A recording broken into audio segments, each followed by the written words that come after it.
Let's start with Vidcast series Road to Tour de France 2021 by Continental. Christian Prudhomme, we are delighted to welcome you in our series of conversations about Tour de France. Who better to start the series with than with the tour director? Hello to Paris. Bonjour à tous et à toutes et merci infiniment pour l'organisation de cet événement. Merci à vous, merci à Continental, l'un de nos plus beaux partenaires sur les routes du Tour de France avec la victoire d'étape, bien sûr, tous les jours qui nous fait vibrer. Christian, you once described the role of a director as being on a mission. Our mission today is not just to ask questions that we prepared, but to include questions from Tour de France fans, which have a chance also to win a giveaway if we like their question. We really liked this one, and it is perfect to start the conversation with. It is from Neya, and her question is, what is the one thing that gives you the motivation to get up in the morning and face the challenges that are involved with the organization of a race like Tour de France? Is it a love for sport, an affection to socializing, childhood memories, any secret idols that you have, or something else? C'est tout, c'est en fait tout à la fois. Quand je dis que le Tour de France est une mission, c'est que on est directeur du Tour de France à chaque moment, à chaque instant de la journée et de l'année. Si je vais dans un restaurant avec ma femme, les gens pensent que je suis en reconnaissance pour une future étape du Tour, même si c'est simplement parce que le restaurant est très bon. Donc on est tout le temps directeur du Tour de France. C'est une chance et un privilège. Moi, quand j'étais gamin, j'ai rêvé de commenter le Tour de France. Je suis devenu journaliste grâce au Tour de France, parce que je voyais à la télévision, parce que j'entendais à la radio notamment, qui est le média du rêve.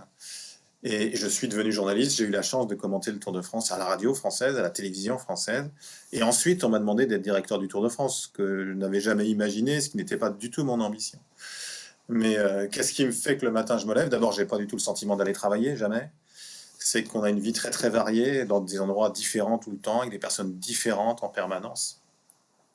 Donc c'est pas un métier. Ça, à la limite, je travaille 100 heures toutes les semaines de ma vie ou 0 heure. Qu'est-ce que c'est le travail? Puisque c'est de la passion en permanence, même s'il y a des ennuis, hein, évidemment, il y a des choses à régler, ça c'est sûr et certain. Mais c'est une telle chance et un tel privilège que, voilà. Alors, évidemment que les champions de mon enfance m'ont terriblement marqué et ont fait que j'ai eu envie de suivre le Tour de France. Mais c'est un ensemble de choses. Ce sont les rencontres avec les gens, on rencontre des gens absolument formidables, ce sont les paysages qu'on voit partout, ce sont les exploits des champions, voilà. Et puis c'est le défi, hein, parce que le Tour de France, c'est un défi pour les coureurs, bien sûr, mais c'est aussi un défi naturellement pour les organisateurs. Christian, you have been in your role since 2007. Have also witnessed many changes in cycling. We are, of course, very happy that some of these changes have been brought by the Slovenian riders. We have Tadej Pogačar winning the Tour at 21. We have Primož Roglič transferring into cycling from ski jumping. The question is, how hard is it for you to compare different years of Tour de France? You probably understand that for most of the Slovenians, the only tour that matters is the 107th edition. So, do you have a favorite one in the last 15 years, maybe? Is it also the last one? J'ai beaucoup aimé la dernière édition du Tour de France, d'abord parce qu'elle a existé. Et ça n'était pas forcément évident par temps de pandémie de Covid-19. Donc, quand j'évoquais tout à l'heure le défi d'organiser le Tour de France, il était évidemment bien plus fort encore l'année dernière, parce qu'il fallait l'aval des autorités, parce qu'il fallait que toutes les collectivités nous disent oui, comme une seule personne, au même moment, pour qu'on déplace le Tour de 2 mois, pour le mettre en septembre, ce qui n'était jamais arrivé dans l'histoire du Tour de France depuis 1903. Donc l'organiser, faire en sorte que le Tour de France aille jusqu'au bout pendant 3 semaines était quelque chose qui était évidemment fort. Ensuite, le renversement de situation du dernier jour dans la planche des belles filles, dans le contre-la-montre, j'imagine que la planche des belles filles, tous les gens en Slovénie savent aujourd'hui ce que ça veut dire et où ça se situe. C'est une toute petite station de ski dans les Vosges. Il doit y avoir trois téléskis, 3 remontes-pentes. Mais le final a été évidemment inoubliable. Bien évidemment, quand ce sont des coureurs nationaux, je me disais en fait que ce que vous avez vécu là, c'est la légende du Tour de France avec Jacques Anquetil et Raymond Poulidor en 1964 au Puy-de-Dôme. Voilà, vous l'avez vécu à la planche des belles filles en 2020 entre Tadej Pogacar et Primoz Roglic. C'était un final fou. Donc le Tour 2020, évidemment, je m'en souviendrai. Puis je m'en souviendrai d'autant plus que, ayant été contrôlé positif, bien que n'étant pas malade, j'ai dû rentrer à Paris pendant une semaine. Du coup, j'ai vu le Tour de France à la télévision, j'allais dire à l'ancienne, comme lorsque j'étais journaliste commentateur. Donc c'est vraiment quelque chose d'inoubliable pour moi.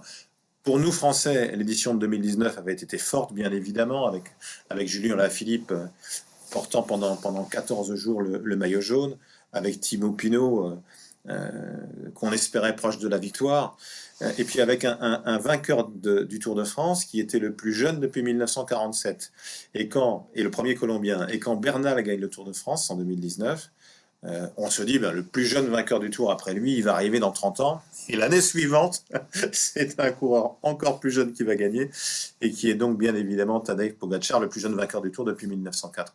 Donc, j'ai des éditions évidemment dont je me souviens de mon enfance, hein, les éditions avec Eddy Merckx, notamment dans les années 70, qui sont des éditions très fortes pour moi parce qu'elles ont fait naître le rêve. Mais quand on est organisateur, qu'on propose une édition du Tour et que ça se joue juste avant l'arrivée, forcément c'est un scénario formidable. Donc l'édition 2020, pour un Français aussi, pas seulement pour des Slovènes, pour un Français ça reste une édition très très forte. Tour de France 2020 also set an example of a major sports competition that could be organized even in times of a global pandemic.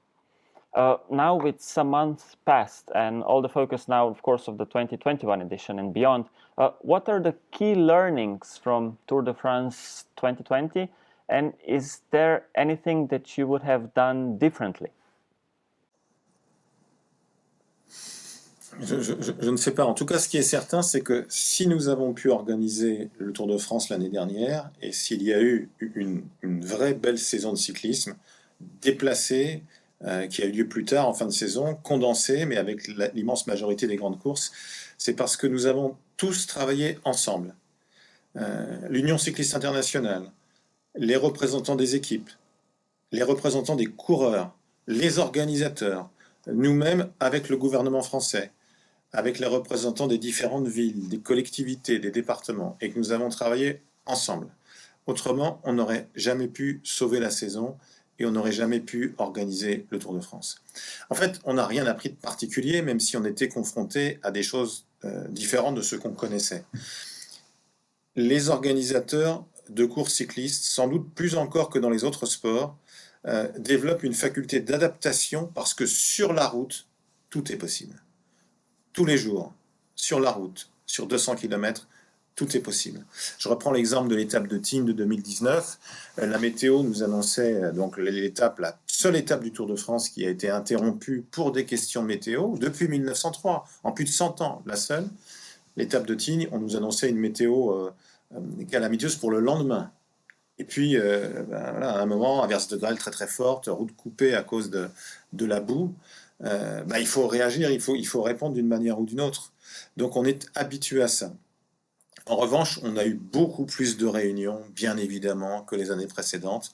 L'organisation d'un Tour de France classique, normal, c'est 250 réunions. 250 réunions extérieures, je ne parle pas de ce qui est en interne. 250 réunions pour organiser le Tour. Il y en a eu, je ne sais combien en plus, parce que en plus du ministère des Sports, en plus du ministère de l'Intérieur, nous avions des liens avec le ministère de la Santé, évidemment, qui étaient essentiels. Donc ce que je retiens, c'est une leçon de vie. C'est que, en fait, il ne faut compter que sur soi, on ne doit compter que sur soi, mais on ne peut rien faire sans les autres. C'est la seule leçon que je retiens, et elle est valable pour la vie en général. Il ne faut compter que sur soi, mais on ne peut rien faire sans les autres. Sans les collectivités, sans les représentants des coureurs, sans l'Union cycliste internationale, on n'aurait pas fait le Tour de France, sans les services de l'État. Et c'est parce qu'on a travaillé ensemble qu'on a pu organiser la course, et c'était évidemment une vraie satisfaction. The coronavirus is unfortunately here to stay, at least in 2021. What are the major challenges that you face this year? One was obviously the change of the Grand Départ, which was moved from Copenhagen to Brest. What are the others? Ah, les défis, ils sont devant nous aujourd'hui. La grande différence par rapport à l'an dernier, c'est que nous savons que le Tour de France sera organisé aux dates prévues. Donc nous partirons samedi 26 juin de Bretagne et de Brest à la pointe de la Bretagne, le plus loin possible en France. Donc ça, c'est une chose importante puisque l'année dernière, il avait fallu changer les dates. Les interrogations qu'il y a encore aujourd'hui, c'est sur la question des jauges. Combien de personnes seront autorisées au Tour? Voilà. Pour ce qui concerne les coureurs cyclistes, en fait, le protocole qui a été mis en place par l'Union cycliste internationale, dans le respect de chaque réglementation ou des lois de chaque pays, évidemment, donc des lois de la France, ça c'est quelque chose qui est presque devenu une habitude, une routine pour les coureurs. Donc ils sont habitués à tout ça. Donc nous aussi, maintenant. L'interrogation, elle est sur combien de personnes pourront venir, est-ce que ça changera pendant le Tour de France. Nous souhaitons avoir évidemment comme organisateurs les mêmes règles pendant les 3 semaines du Tour de France. L'année dernière, c'était différent. Il y avait le huis clos à Nice, le huis clos à Lyon, c'était davantage ouvert dans d'autres endroits. On espère avoir, nous, les mêmes règles pour le mois de septembre prochain. Septembre prochain, je vous dis une bêtise énorme, de septembre prochain, de juillet prochain, vous voyez, je suis déjà parti dans un Tour de France qui aurait lieu au mois de septembre. Non, non, non, il a lieu en juillet, 26 juin, ça partira. How important is a Grand Départ for the overall success of Tour de France? Le grand départ est très important. Le Tour de France, c'est un peu comme une pierre qui roule. Donc si elle part bien, en général, ça continue bien. Vous évoquiez tout à l'heure le changement au cœur de l'été dernier, Copenhague qui passe en 2022, la Bretagne qui accepte, et merci infiniment aux élus de la région Bretagne qui ont accepté d'accueillir le Tour de France 1 an plus tôt. La Bretagne, c'est la région en France qui aime le plus le vélo. C'est la région des champions de l'histoire du fameux petit breton vainqueur dans les premiers Tours de France avant la Première Guerre mondiale. Le premier tour après la Seconde Guerre mondiale en 1947, c'est Jean Robic qui va gagner, qui était aussi un breton, qui gagne le dernier jour. Hein, presque comme Tadej Pogačar, là c'était carrément le dernier jour que Robic gagne le Tour de France en 1947. Et puis évidemment, Louison Bobet, le premier coureur à gagner 3 fois de suite le Tour de France, et Bernard Hinault, dernier Français vainqueur du Tour. Ce sont des dizaines et des dizaines de courses qui ont lieu partout. C'est une vraie ferveur pour le cyclisme. Donc nous, c'est une vraie assurance, évidemment, de partir d'une région qui aime particulièrement le cyclisme. Donc c'est quelque chose de très très important pour nous, avec 2 premières étapes qui seront clairement faites pour les punchers, hein, pour les spécialistes des classiques ardennaises. Je pense que ça ne déplaira pas aux coureurs slovènes de talent, ça ne déplaira pas non plus, bien évidemment, aux champions du monde, Julien Alaphilippe, ni à Wout van Aert ou à Mathieu Van Der Poel qui va aussi découvrir le Tour de France. Donc on a 2 étapes pour puncher, 2 étapes pour sprinter. On a des villes classiques habituelles du Tour de France, des villes nouvelles, tout ça pour qu'il y ait des scénarios les plus variés possibles. Mais la Bretagne est en effet une sorte d'assurance touriste pour un grand départ de Tour de France. Et puis alors là, personne n'y peut rien, en tout cas pas moi. Mais la Bretagne est la région de France la moins touchée par la pandémie de coronavirus. Et c'est évidemment quelque chose de très important. La pointe de la Bretagne, Brest, je ne vais pas dire que c'est comme si la maladie n'existait pas là-bas, mais c'est le seul département qui est tout le temps resté en vert pendant la pandémie. If we stay with the next edition of the Tour de France, Velo News described it as a return to tradition. And like you already said, and you were also quoted saying that there will be plenty of opportunities for riders to attack and create surprises. And that is our hope. So you expect a lot of surprises for the whole Tour de France? J'espère bien évidemment. Retour au classique. Oui et non. Oui, parce qu'il y a une première semaine dans la plaine. Non, parce que, en fait, les solutions, elles sont pragmatiques. Quand vous partez de Nice, c'est la géographie de la France. Si vous coupez la France en deux, là, vous la voyez dernier mois, si vous tracez, si vous faites ça, au-dessus, il n'y a pas de montagne, et en dessous, il y a toutes les montagnes de France. Donc, si vous partez à Nice, vous êtes au bord de la mer, mais vous êtes au pied des montagnes. Si vous partez de la Bretagne, de Brest, voilà, vous êtes très très loin de la montagne. Donc forcément, il faut faire plusieurs étapes avant d'arriver au pied de la montagne. Donc, du coup, ça devient classique. Mais c'est juste pragmatique, c'est juste dû à la géographie de la France, à la topographie de la France. Alors oui, en revanche, ce qui nous a guidés, puisque quand il a fallu changer le grand départ, l'année dernière, en 15 jours, il a fallu changer entre la dernière semaine de juillet et la première semaine du mois d'août. Il a fallu obtenir l'accord des autorités bretonnes et ensuite tracer de nouvelles étapes. Et en fait, nous retrouvons le parcours qui était prévu pour 2021 avant l'arrivée au Creusot, avant le signal Duchon. Le signal Duchon, qui est à une vingtaine de kilomètres de l'arrivée au Creusot, qui est très raide, très très raide. Donc, si Primoz Roglic et Tadej Pogacar ne sont pas au courant, dites-leur d'aller repérer parce que c'est très raide et c'est fait, c'est comme une classique. C'est très long, c'est une étape de 250 km avec dans le final beaucoup de côtes très raides. Donc il a fallu changer ce parcours. Donc les opportunités dans la première semaine, elles sont aussi créées, et c'est notamment pour ça qu'il y a les 2 premiers jours, 2 étapes pour Puncher, par la personnalité des champions d'aujourd'hui. C'est-à-dire que nous avons des hommes de la plaine qui sont capables d'attaquer partout, là où on les attend et là où on ne les attend pas. La présence de Mathieu Van Der Poel pour son premier Tour de France, qui est un champion d'exception, qui est le petit-fils de Raymond Poulidor. Donc, Mathieu Van Der Poel est hollandais, mais c'est le petit-fils du champion le plus populaire du sport français. Pas du cyclisme. De toute l'histoire du sport français, le champion le plus populaire s'appelle Raymond Poulidor. Et son petit-fils a tout pour être un héros du cyclisme. Donc, il est capable d'attaquer partout, dans la plaine et dans les côtes de la plaine. Qu'est-ce qui va se passer s'il attaque? Que va faire Wout van Aert? Que va faire Julien Lafilippe? Que vont faire Primoz Roglic et Tadej Pogacar? On ne sait pas.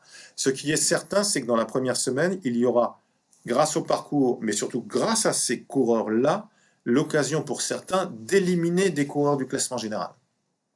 Et je pense que la première semaine du Tour de France comptera encore plus que les années précédentes, parce que tout le monde ne sera pas à zéro avec le même temps en arrivant dans les Alpes.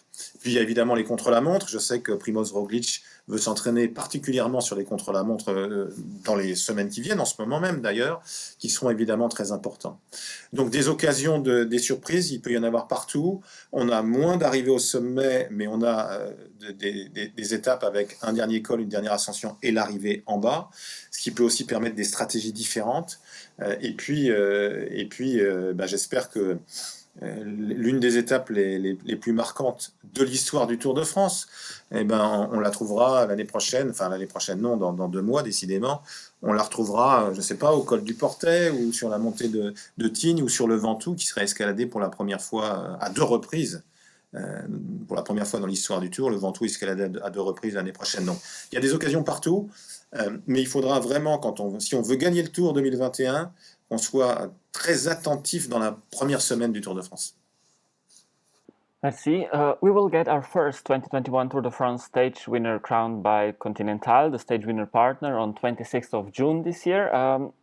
It is, of course, a very emotional moment for any winning rider. Last year, it was 15 riders from 10 different teams.